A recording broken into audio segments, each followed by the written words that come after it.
Ketiga, mengajukan hipotesis bertujuan untuk mendapatkan kesimpulan sementara berdasarkan analisis yang telah dilakukan. Keempat, melakukan eksperimen untuk menguji hipotesis. Kelima, mengumpulkan data. Keenam, mengolah dan menganalisis data-data hasil penelitian. Ketujuh, membuat kesimpulan.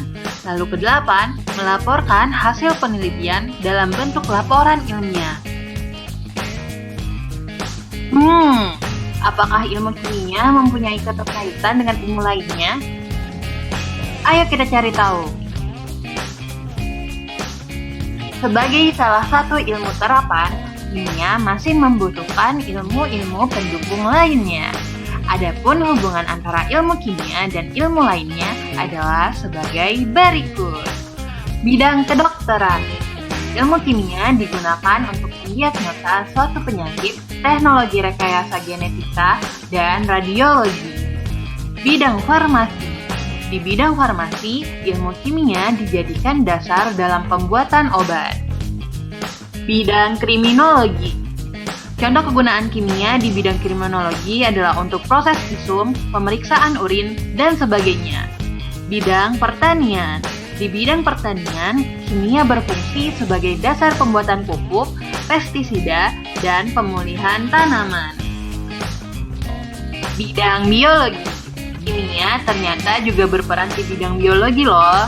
Contohnya, untuk mempelajari reaksi-reaksi dalam tubuh makhluk hidup. Bidang seni. Siapa bilang seni itu anti ilmu pengetahuan? Dalam menentukan keaslian suatu lukisan ternyata dibutuhkan ilmu kimia. Bidang arkeologi. Peran kimia di bidang arkeologi adalah untuk menentukan umur fosil melalui peluruhan inti radioaktif. Jangan menganggap bahwa ilmu kimia hanya digunakan sebagai sarana untuk mendapatkan nilai di sekolah. Apa saja sih manfaat mempelajari ilmu kimia? Yang pertama, memahami alam beserta prosesnya. Sebagai contoh, saat bernapas, oksigen akan masuk ke dalam tubuh. Di dalam tubuh, oksigen akan mengalami proses pembakaran agar dihasilkan energi. Yang kedua, memahami produk-produk yang berguna dalam kebutuhan sehari-hari. Contohnya deterjen, sabun, obat-obatan, dan lain-lain. Masih semangat?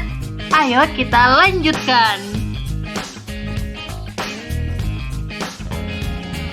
Yang ketiga, memahami berbagai jenis produk teknologi. Contohnya, pesawat terbang, mobil, dan sebagainya.